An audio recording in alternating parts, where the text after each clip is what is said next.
you very much. Thank you. Thank you. So here at Mahindra Electric's production facility, there are about 220 skilled employees whose job it is to make the Trio electric vehicle as well as the E20 Plus, Mahindra's 4-seat, 4-door electric hatchback. This facility is based in Bangalore, or Bengaluru as the locals like to call it, which is an Indian city in the south with a population of around 12.34 million people, or if you prefer the Indian numbering system, 1.23 crore. Most of this production line is completely manually operated, but that doesn't stop it churning out a very high number of electric vehicles. In a good month, this facility can churn out 12,000 electric vehicles. That's made up of Mahindra Trios as well as Mahindra E20 Pluses. So I guess there's nothing else for us to do but to see how India's #1 electric vehicle manufacturer makes India's #1 electric vehicles. Now, before we talk about building electric cars, we should probably talk about the building that we're in, because it's kind of special. In 2012, it was awarded a Platinum Award by the IGBC, that's the Indian Green Building Council, for its energy-saving features. There's no air conditioning in this building because there doesn't need to be. It's big enough that convection currents are set up in the building, and even though it's 35 degrees C outside, it's still moderately comfortable within this building. I'm now at the start of the production line for both the E20 Plus and the Trio. The chassis themselves are made elsewhere by a local supplier. They're powder coated and welded together, and they arrive on these crates behind me. This is the E20 Plus's chassis, and just up in front of me is the Trio's chassis. It seems fitting somewhat that the motor is the first thing to get installed in both of these electric vehicles. With the motors now fitted, the vehicles are lowered onto these little dollies that make their way around the factory. They're hand carts, they're pushed by the workers, and I should point out here that the majority of the Mahindra production facility is completely manual. There's no robots, there's no computerized carts pushing the cars around playing a little tune as they go. Each vehicle also gets one of these. It's essentially a dossier that follows the car through the production facility. Every person to work on this vehicle initials at the relevant point in the file. All of the inspectors also sign it as the vehicle goes through, and it provides accountability to make sure that every Trio and every E20 Plus that rolls off the production line here at Mahindra Electric meets the company's tough quality control standards. As we make our way down through the production line, we start to notice that this production line is in fact capable of supporting both the 3- and 4-wheeled vehicle on the same production line. So the Trio, which is what this is a 3-wheeler, and a little bit further down the production line we have an E20 Plus. It's a 4-wheeler. They both go on the same production line because the carts are capable of handling both. Here we see the first power electronic components being installed. Without them, the motor can't function, and we see the controller circuitry being installed, as well as a little later on the telematics. This E20 Plus has also just had its air compressor pump fitted, as well as its washer fluid. And in the back here, you'll see most of the power electronics that this car needs to operate, as well as a 12-volt battery that powers the telematics system.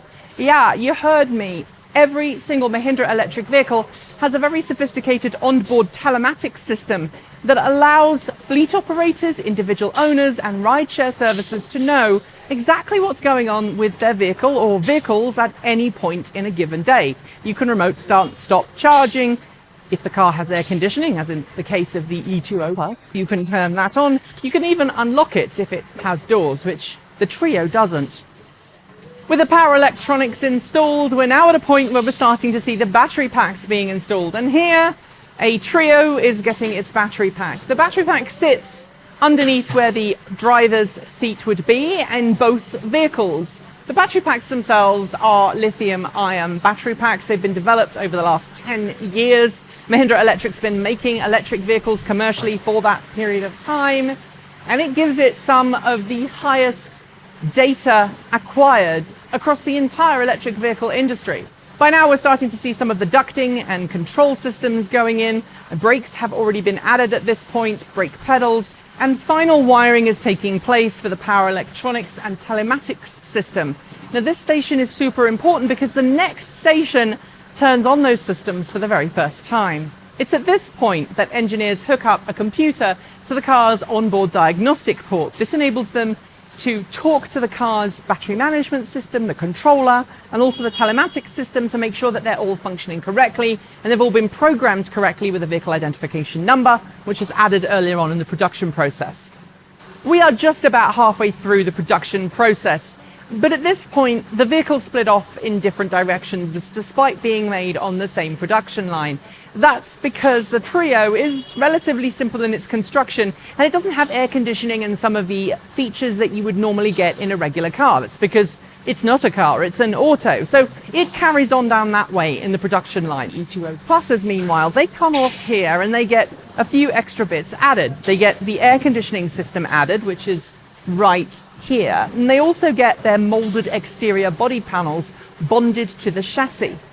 This is about halfway through the production process, but it's pretty much mechanically and electrically finished.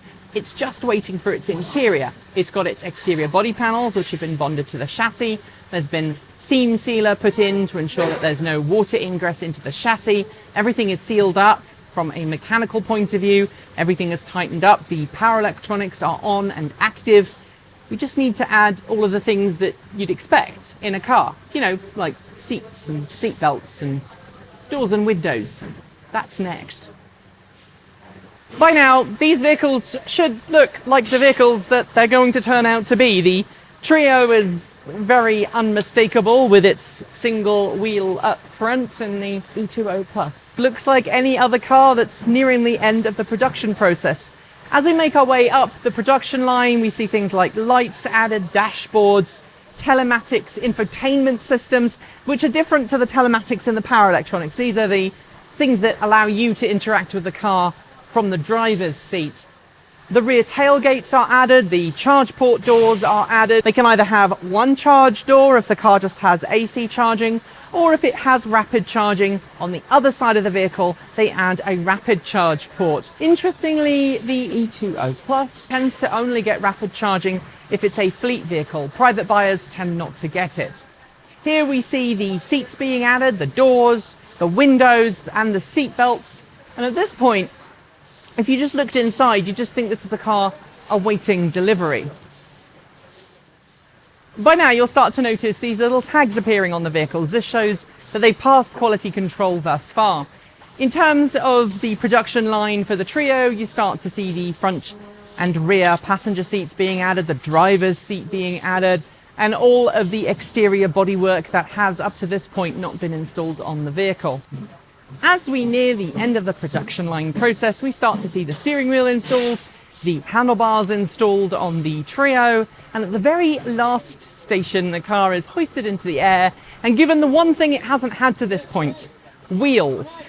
And then it's ready to go on to being tested. From this point onwards, it's just like any other production line. The cars undergo testing. Here you see the Trio on the dynamometer where it's undergoing brake testing to make sure that the brakes operate as they should. Here we see the alignment rig and the vehicles get their first charge. Without that, they wouldn't really be electric vehicles now, would they? As you've seen to this point, everything's been quite manual for an automotive production facility. But that's okay. The people who work here, there's around 220, are highly skilled engineers who've received special training on each of their stations. But as we come out of the production process, you start to see a little more digital testing coming in. This behind me is the shower booth to make sure that the vehicles are watertight. After all, this is India and they have the monsoon season. The final step in the entire production process is actually an inspection process. This is the customer inspection area. It's where the vehicles undergo their final testing to make sure they're ready to go into customer hands. These special lights behind me are all intended to ensure that any defects in bodywork show up immediately, and the trained inspectors go over every inch of these vehicles to make sure they're 100% ready for the real world.